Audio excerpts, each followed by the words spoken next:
Assalamualaikum warahmatullahi wabarakatuh. Halo adik-adik, berjumpa lagi di Sudut Pendidikan. Pada materi kali ini akan membahas tentang materi PPKN kelas 8 bab 2, bentuk dan kedaulatan negara. Materi pertama yaitu, Indonesia sebagai negara kesatuan. Menurut Muhammad Yamin, gagasan negara kesatuan sudah ada sejak 1928.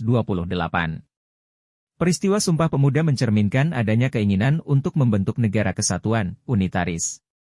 Kesadaran ini teraktualisasi dengan lahirnya Sumpah Pemuda. Bentuk negara kesatuan ini ditegaskan dalam Pasal 1 Ayat 1 Undang-Undang Dasar Negara Republik Indonesia tahun 1945, UUD RI tahun 1945, yaitu negara Indonesia adalah negara kesatuan yang berbentuk republik. Dalam penyelenggaraan negara, Indonesia menjalankan konsep negara kesatuan dengan sistem sentralisasi dan desentralisasi. Sentralisasi adalah pemusatan wewenang dan kebijakan kepada pemerintah pusat. Desentralisasi adalah penyerahan wewenang pemerintah kepada daerah otonom untuk mengatur dan mengurus pemerintahan dalam sistem negara kesatuan Republik Indonesia. Relasi antara pemerintah pusat dengan pemerintah daerah ditegaskan dalam Pasal 18 Ayat 1. NKRI dibagi atas daerah-daerah provinsi dan daerah provinsi itu dibagi atas kabupaten dan kota, yang tiap-tiap provinsi, kabupaten, dan kota itu mempunyai pemerintahan daerah yang diatur dengan undang-undang. Pasal Ayat 2. Pemerintahan daerah provinsi, daerah kabupaten, dan kota mengatur dan mengurus sendiri urusan pemerintahan menurut asas otonomi dan tugas perbantuan. Pasal Ayat 5. Pemerintah daerah menjalankan otonomi seluas-luasnya, kecuali urusan pemerintahan yang oleh undang-undang ditentukan sebagai urusan pemerintah pusat. Kelebihan dan kelemahan sentralisasi bisa kalian baca pada tabel di bawah ini.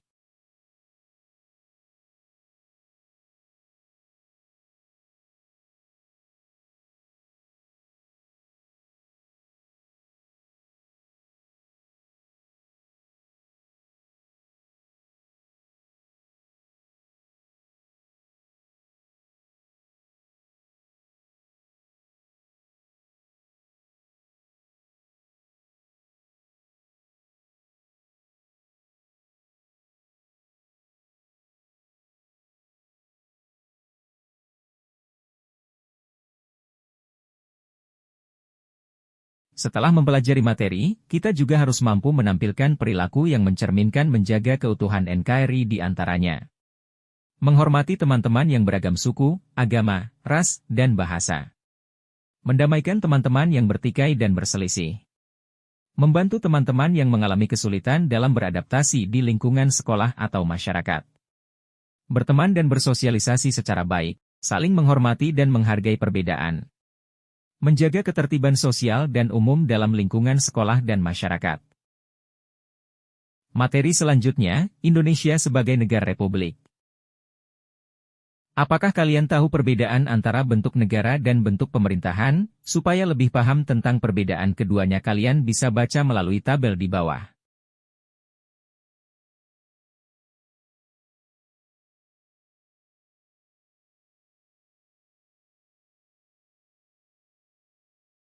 Bagaimana dengan Indonesia?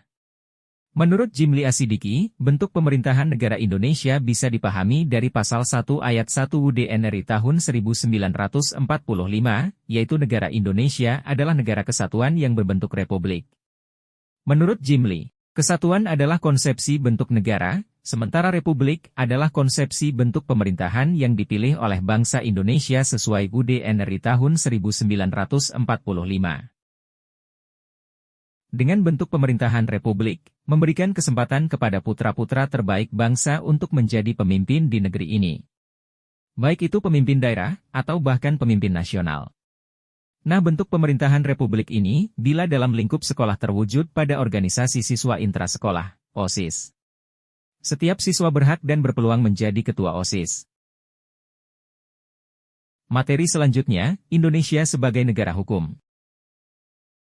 Indonesia merupakan negara hukum tegas dinyatakan dalam perubahan keempat Pasal 1 Ayat 3 UUD RI tahun 1945, negara Indonesia adalah negara hukum. Menurut Jimli Asidiki, hukumlah yang mesti menjadi panglima dalam dinamika kehidupan kenegaraan. Kenegaraan, bukan politik ataupun ekonomi. Bahasa Inggris untuk menyebut prinsip negara hukum adalah the rule of law, not of man. Hukum sebagai sistem, bukan orang per orang yang bertindak sebagai wayang dari skenario sistem yang mengaturnya. Menurut AVDC, sebagaimana dikutip oleh Jimli Asidiki, ciri negara hukum ada 3, yaitu supremacy of law, supremasi hukum, yaitu semua permasalahan yang terjadi dalam kehidupan bernegara diselesaikan dengan hukum. Equality before the law, persamaan dalam hukum, yaitu setiap warga negara sama kedudukannya di dalam hukum. Due process of law, asas legalitas hukum, yaitu semua kebijakan dan tindakan pemerintah harus didasarkan pada peraturan perundang-undangan yang sah dan tertulis. Perilaku yang mencerminkan sikap taat hukum, di antaranya hadir ke sekolah tepat waktu dan tidak pulang sekolah sebelum waktunya. Melaksanakan tugas piket kelas dengan penuh tanggung jawab. Mengerjakan tugas pembelajaran yang diberikan guru dan mengumpulkannya tepat waktu. Menjaga kebersihan lingkungan sekolah dengan membuang sampah pada tempatnya. Mengikuti seluruh kegiatan di sekolah dengan baik dan amanah. Materi selanjutnya, Indonesia sebagai negara yang berkedaulatan rakyat. Majelis Permusyawaratan Rakyat, MPR, merupakan lembaga tertinggi negara. Hal ini ditegaskan dalam Pasal 1 Ayat 2 UUD NRI tahun 1945 sebelum amandemen. Kedaulatan adalah di tangan rakyat dan dilakukan sepenuhnya oleh Majelis Permusyawaratan Rakyat.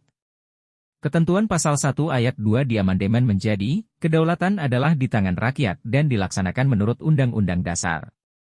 Secara umum, kedaulatan rakyat dipercayakan kepada MPR yang terdiri dari DPR dan DPD.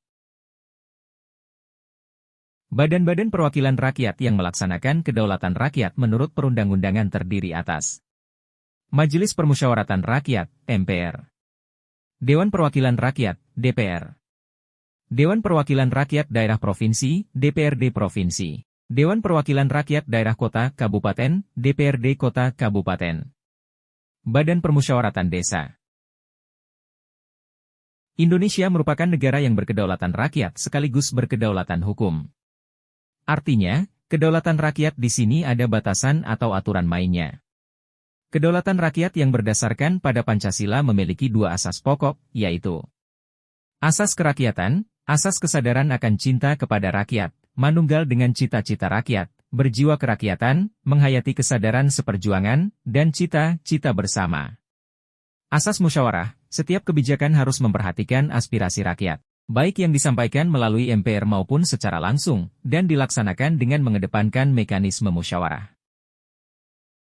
Prinsip-prinsip kedaulatan negara Republik Indonesia diatur dalam Undang-Undang Dasar Negara Republik Indonesia tahun 1945, yaitu sebagai berikut. Kedaulatan berada di tangan rakyat dan dilaksanakan menurut Undang-Undang Dasar, Pasal 1 Ayat 2. Majelis Permusyawaratan Rakyat, MPR, berwenang mengubah dan menetapkan Undang-Undang Dasar. MPR melantik presiden dan atau wakil presiden. MPR hanya dapat memberhentikan presiden dan atau wakil presiden dalam masa jabatannya menurut Undang-Undang Dasar, Pasal 3. Presiden tidak dapat membekukan dan atau membubarkan Dewan Perwakilan Rakyat, Pasal 7C. Presiden dibantu oleh menteri-menteri negara. Menteri-menteri itu diangkat dan diberhentikan oleh presiden. Setiap menteri membidangi urusan tertentu dalam pemerintahan. Pembentukan, pengubahan, dan pembubaran kementerian negara diatur dalam Undang-Undang, Pasal 17. Sekian rangkuman materi PPKN kelas 8 bab 2. Terima kasih sudah menyimak materi pembelajaran ini sampai selesai. Semoga bermanfaat buat kita semua. Jangan lupa like, comment, and subscribe. Sampai bertemu kembali di materi selanjutnya. Wassalamualaikum warahmatullahi wabarakatuh.